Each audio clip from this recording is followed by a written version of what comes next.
How's it going, ladies and gentlemen? In this video, we talk about the top iPhone XS and XS Max features. So without further ado, let's have a look. Alright, so here is the iPhone XS Max 512GB model in gold. We're going to unbox that right now. Now, I chose the XS Max because it is my phone of choice. I prefer the bigger phone, and the XS and XS Max are virtually identical outside of the obvious screen size differences. So we take off the top there, remove the documentation packet, and there is the XS Max. We'll just lift that out of the box. We'll get back to that here in a second. Now let's focus on what's inside as far as accessories are concerned. Of course, you have your ear pods there, your headphones, and you have, yes, a 5-watt charger. I just can't get over the fact that Apple would still include this rinky-dink charger after all these years, even though the phone supports fast charging. It's ridiculous, and it just seems like a nickel and diming, to be honest. And speaking of that, there is no longer that Lightning to 3.5mm adapter. They've nixed that as well inside, so you have to purchase that separately if you want to connect traditional headphones. And there's also a lightning cable inside the box as well. Alright, so here is the documentation package, and inside here you'll get a getting started guide, which is right here. So it just gives you some basic tips on using the phone. There's a front and back section. Helpful if you're a brand new user to the iPhone, but I imagine that most of you guys and gals won't be using that at all. There's also a SIM eject tool, which is convenient, and then you have some regulatory information here, front and back. And as we always like to joke, the most important thing in the box, of course, the Apple stickers.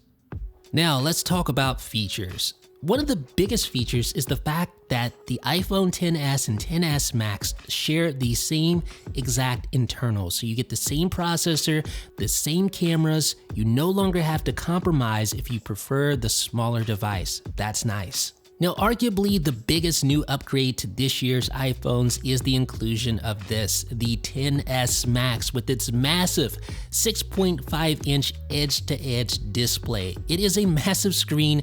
It's a bigger screen than the iPhone 8 Plus in a slightly smaller body. So like I said, it's a massive screen. It's great for reading the web. It's great for playing games. It's great for watching movies. It's nice for composing photos and composing videos, and it's really nice when applications take advantage of it with that 2-up interface. To be honest, I've never really been a huge fan of traditional gold, but I have to say that on the iPhone XS and XS Max, it looks great. It is, hands down, in my opinion, the best color for this generation of iPhone. I mean, there have been other gold iPhones in the past, but having it with stainless steel makes all the difference in the world. It actually looks like something that I wouldn't even want to put a case on. And I honestly think I'm just going to go caseless because I like the finish that much. And even the rear of the phone looks really good with that updated gold color. The iPhone XS and XS Max also get brand new live wallpapers. You get these bubble wallpapers. These aren't planets. We actually gave you a sneak preview of all three of these on our Instagram page, so if you haven't subscribed to us on Instagram, be sure to do that because we always post really cool stuff there. Admittedly though, live wallpapers are sort of gimmicky, but I think of all the ones we've seen thus far, these are the best. And speaking of going caseless, Apple says that the iPhone XS and XS Max features glass that is the most durable on any smartphone ever. That means it's less prone to scratches and cracks, but I'm just going to have to take their word for it because I'm certainly not going to drop my phone on video. Now here's something very exciting. The new iPhones have a bigger wide-angle camera sensor. What exactly does that mean? Well, let me explain it using an illustration. This is the iPhone X sensor, 12 megapixel sensor. This is the iPhone XS sensor, 32% larger, still 12 megapixels. So what does that mean? It means each individual pixel is actually larger, and that means the sensor can gather more light naturally. That means less processing on the image and just an overall cleaner image. So let's explore, let's pixel peep a little bit comparing the iPhone X, last year's iPhone flagship, and the new iPhone XS side by side. So you can see right off the bat, you're seeing there's more artifacts there on the iPhone X side because less light, means more processing, and therefore you're going to have a less accurate image, one that's perhaps a little more grainy. And you can see it, for instance, the word resist there. Compare the two, that actually is in sort of a gray color. It looks more gray on the iPhone XS side, it looks almost black on the iPhone X side, so a less accurate image, more grain there on that image as well. Now let's scroll up to the top and let's look at the spray handle. See if we can zoom up there and find something that just really obviously stands out.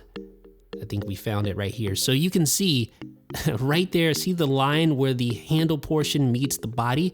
See how much more grainy it is on the iPhone X compared to the XS? So you have that nicer wide angle camera sensor, and that's going to be even better when combined with some of the other camera improvements. And one such improvement is with the True Tone flash. So I made sure the environment was dark here, maybe a little too dark, and I shot a photo using the True Tone flash on my iPhone X, and then I did the same thing with my XS, and let's just compare. So after looking at the iPhone X with the True Tone flash and then comparing that with the iPhone XS, the XS looks more natural. And here's another improvement that sort of flew under the radar.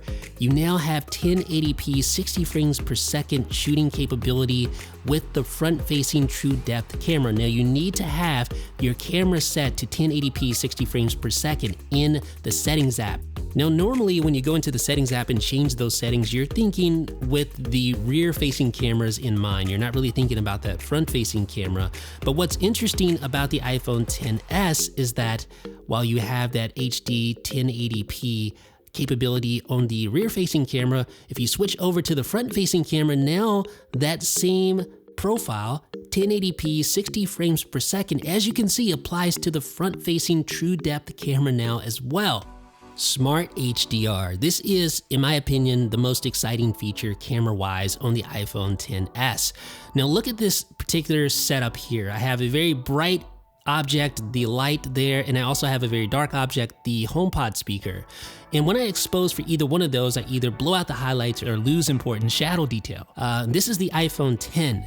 Now on the iPhone XS, Smart HDR uses a 4-frame buffer and secondary inner frames shot at different exposure levels. And the best parts of each frame are then combined to create one composite photo. And what's crazy is that all this is done on the fly unbeknownst to the user. So here are photos taken with the iPhone X. You saw how the highlights were blown out and the shadows lacked detail. Now here on the iPhone XS, Smart HDR makes for a lot better image that accentuates both shadow and highlight detail. Another new iPhone XS exclusive feature is the ability to adjust depth of field in post. So if you take a portrait mode photo and you tap edit when viewing the photo, you get this new little slider right here. And this allows you to, on the fly, adjust the depth of field of that photo, and you actually see it change there on the screen. Now this certainly isn't the first app to do this, but to have that built natively into iOS is pretty cool. Now the iPhone has had stereo speakers, but up until now you couldn't record video in stereo directly from your iPhone and then play that back using those stereo speakers, but now you can. It's a little bit difficult to demonstrate in this video, but take my word for it, it does work. The stereo separation is actually pretty good. The iPhone XS and XS Max have 4 onboard microphones to help out with stereo capture.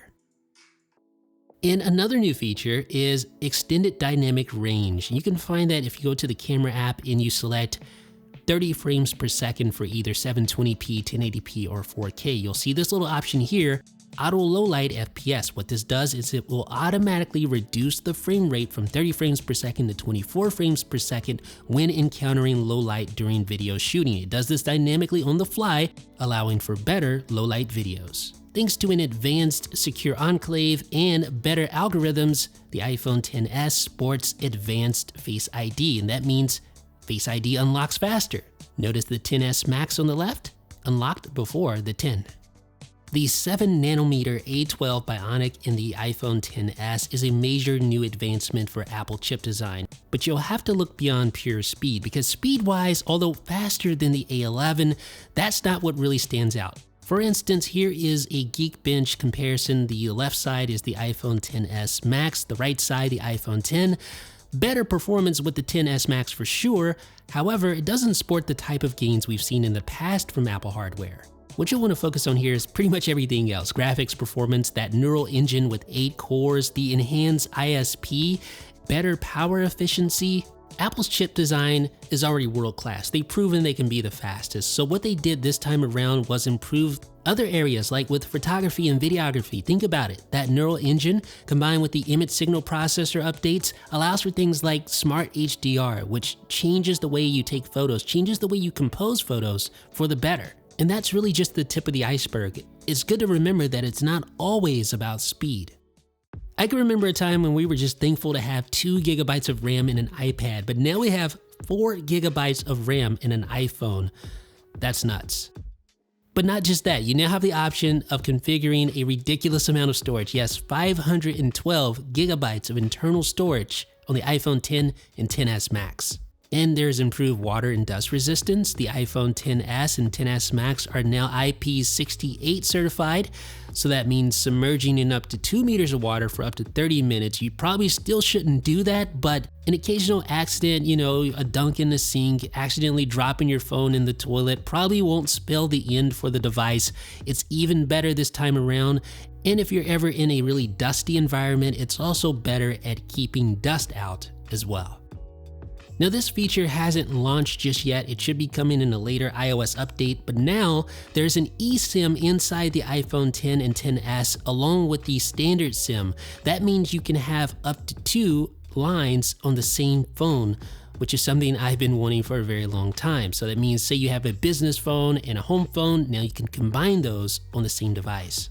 And the XS now supports Gigabit-class LTE, so that means carrier aggregation for a fatter pipe, and then being able to stack multiple lanes of traffic simultaneously, that 4x4 MIMO. It also supports band 71, which is great for rural T-Mobile users. Now obviously the speed test that I'm showing you here isn't really that impressive at all, but again, it's going to depend on your carrier, where you're located. As you would imagine, there are lots of variables involved with cellular connectivity.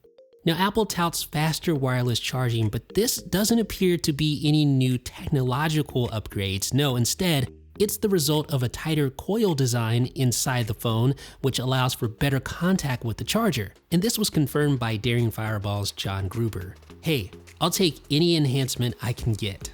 And last but not least, improved battery life. The iPhone XS gets an additional 30 minutes battery life compared to the iPhone X, and the iPhone XS Max gets an additional 1.5 hours of battery life compared to the iPhone X.